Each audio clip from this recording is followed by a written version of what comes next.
April மாதம் 9ஆம் தேதி இந்த ஜனதாச வழக்கம் போல ஊதுபத்தி எல்லாத்தையுமே கலெக்ட் பண்ணிட்டு அதை டெலிவரி பண்றதுக்காக சைக்கிள்ல போய்கொண்டிருக்கக்குள்ள பஸ் ஆக்சிடென்ட்ல இறந்து போயிட்டாரு.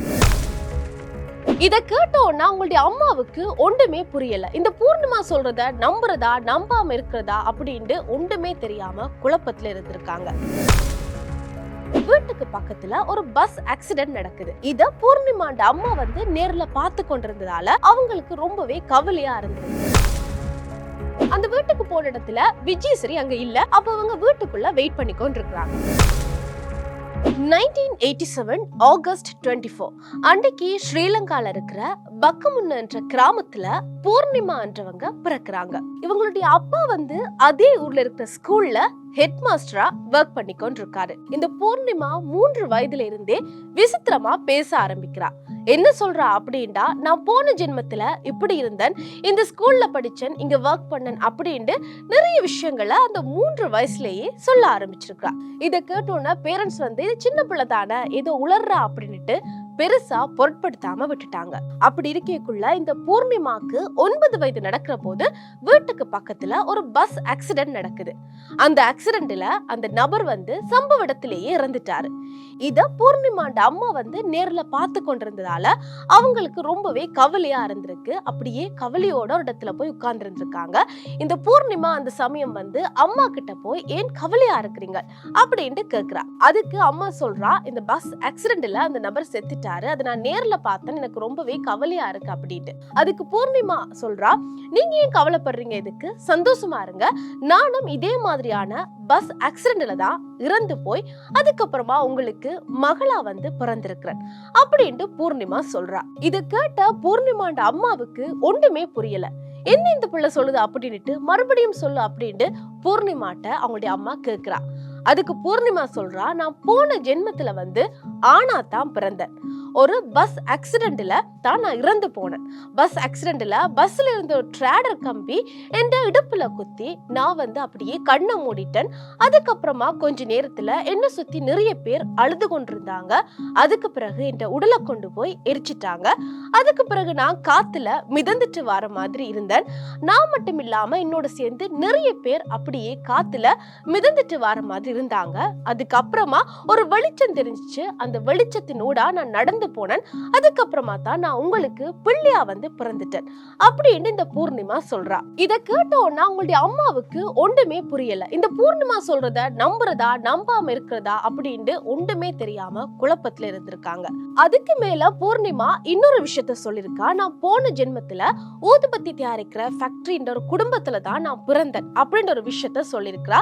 அந்த ஊதுபத்தி ஃபேக்டரின்ற பேர் அம்பிகை கீதா பிச்சை அப்படின்ட்டு அந்த ஊதுபத்தி ஃபேக்டரியோட பேரையுமே தெளிவா சொல்றா. எப்படி இருக்கக்குள்ள இந்த அம்மாக்கும் அப்பாக்கும் ஒன்றுமே புரியல. சரி, இப்படி இருக்க கொஞ்ச நாள் போகுது. கொஞ்ச நாள் போய்கொண்டிருக்கக்குள்ள ஒரு நாள் ஒரு ஈவினிங் டைம் இவங்களுடைய அம்மாவும் அப்பாவும் பூர்ணிமாவும் இருந்து டிவி பார்த்து கொண்டிருக்காங்க. அப்படி டிவி பார்த்து கொண்டிருக்கக்குள்ள அந்த டிவில கழனி விகாரைய காட்டி கொண்டிருந்திருக்காங்க.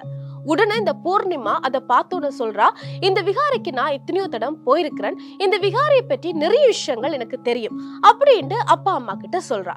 இதை கேட்டோன்னா அவங்களுடைய அப்பா அம்மாவுக்கு ஒரே குழப்பமா இருந்திருக்கு. ஏனென்றா அவங்க இதுவரைக்குமே பூர்ணிமாவை கழனி விகாரைக்கு கூட்டிட்டு போனதே இல்லை. அப்படி இருக்கக்குள்ள எப்படி இந்த பூர்ணிமா இப்படி சொல்றா அப்படின்ட்டு இவங்க யோசிக்கிறாங்க. அதுக்காக ஒரு நாள் பூர்ணிமாண்ட அப்பா என்ன செய்யறாரு, பூர்ணிமாவை அந்த விகாரைக்கு கூட்டிட்டு போறாரு. அப்படி போன இடத்துல பூர்ணிமா அவங்களுடைய அப்பா கிட்ட ஒரு விஷயத்த சொல்றா. என்ன சொல்றா அப்படின்னா, இந்த கழனி விகாரைக்கு பக்கத்துல கழனி கங்கை இருக்கு, அதுக்கு பக்கத்துல ஒரு கிராமம் இருக்கு, அந்த கிராமத்துல தான் நான் பிறந்து வளர்ந்தேன் அப்படின்ற ஒரு விஷயத்த சொல்றா. அப்படி இருக்கக்குள்ள 1993 ஜனவரி 19 அன்று இந்த பூர்ணிமாண்ட அப்பா ஒர்க் பண்ற ஸ்கூல்ல புதுசா ஒரு டீச்சர் ஜாயின் பண்றாரு. அவர்கிட்ட பேர் சுமனஸ்ரீ. இவர் இந்த கழனி கங்கைக்கு பக்கத்துல இருக்க கிராமத்துல இருந்து தான் இங்க ஒர்க்குக்கு வராரு. இந்த விஷயம் பூர்ணிமாண்ட அப்பாக்கு தெரிய வருது. உடனே பூர்ணிமா பூர்ணிமாண்ட அப்பா போய் அவர்கிட்ட ஹெல்ப் கேட்கிறாரு. தன் மகளுக்கு நடந்த விஷயம் எல்லாத்தையுமே சொல்றாரு. சொல்லிட்டு அந்த சுமணஸ்ரீ கிட்ட சொல்றாரு, நீங்க எனக்கு ஒரு ஹெல்ப் பண்ணணும். என்ன பண்ணணும் அப்படின்னா, உங்களுடைய ஊர்ல வந்து அம்பிகை கீதா பிச்சி அப்படின்ற பேர்ல ஊதுபத்தி ஃபேக்டரி இருக்கான்னு விசாரிச்சுவாங்க. அதோட அந்த ஃபேக்டரியோட ஓனர் வந்து பஸ் ஆக்சிடென்ட்ல இறந்து போனாரா அப்படின்ற விஷயத்தையும் கேட்டுட்டு வாங்க. அதோட சில பேர்களை சொல்லி இந்த பேர்ல ஒரு குடும்பம் அங்க இருக்கா அப்படின்ட்டு விசாரிச்சுட்டு வாங்க அப்படின்ட்டு இந்த சுமணஸ்ரீ கிட்ட பூர்ணிமாண்ட அப்பா சொல்றாரு. அவரும் சரி என்றிட்டு ஊருக்குள்ள போய் விசாரிக்கிறாரு. அப்படி விசாரிக்கக்குள்ளதான் என்ன ஷாக்கிங் என்னன்னா, உண்மையிலேயே அந்த ஊர்ல அம்பிகை கீதா பிச்சை என்ற பேர்ல ஒரு ஊதுபத்தி ஃபேக்டரி இருக்குது. அதிலும் குறிப்பா இவர் என்னென்ன பேர்கள் சொல்லி விசாரிச்சுட்டு வர சொன்னாரோ அந்த பேர்ல அங்க ஒரு குடும்பம் இருக்கு. அந்த குடும்பத்துல தான் வந்து ஊதுபத்தி ஃபேக்டரி செய்யறவர் வந்து விஜயஸ்ரீ. இவர் தான் அந்த ஃபேக்டரியோட இப்ப இருக்கிற ஓனர். அந்த விஜயஸ்ரீயோட வைஃபிண்ட தம்பி பேர் தான் ஜனதாஸ். இவர்ட்ட வேலை என்ன அப்படின்னா, அந்த ஊதுபத்தி ஃபேக்டரியில இருந்து ஊதுபத்தி எல்லாத்தையுமே கலெக்ட் பண்ணிட்டு எல்லா இடங்கள்லயும் போய் சைக்கிள்ல டெலிவரி பண்றதா இவர்ட்ட வேலை.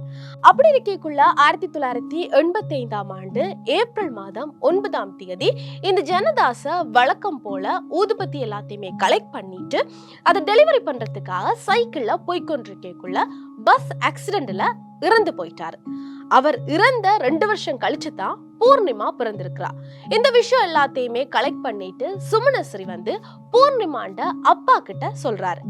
இத கேட்டோன்னா பூர்ணிமாண்ட அப்பாவுக்கும் அம்மாவுக்கும் பயங்கர ஷாக்கிங்கா இருந்திருக்கு. ஏனண்டா தன் மகள் இவ்வளவு நாளும் சொன்னது எல்லாமே உண்மையா இருக்கு அப்படின்ட்டு.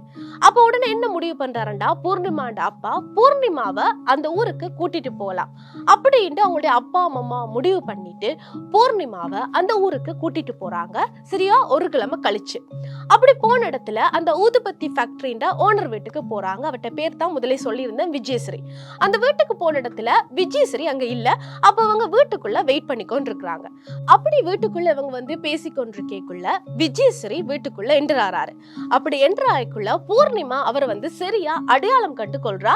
அதோட அவட்ட பேரையுமே சொல்றா. அதே விட அவர்கிட்ட சொல்றா, இந்த அக்காவை தான் வந்து இவங்க கல்யாணம் செஞ்சாங்க அப்படின்ட்டு பூர்ணிமா அவங்களுடைய அப்பா அம்மா கிட்ட சொல்றா. இத கேட்டோன்னே விஜயஸ்ரீக்கு ஒரே குழப்பமா இருந்திருக்கு. யார் இவங்க, உங்களுடைய அக்காவை நான் எப்ப கல்யாணம் செஞ்சேன் அப்படின்னு விஜயஸ்ரீ குழம்பி போய் அவங்கள வந்து வீட்டை விட்டு வெளியில போக சொல்லி சொல்றாரு.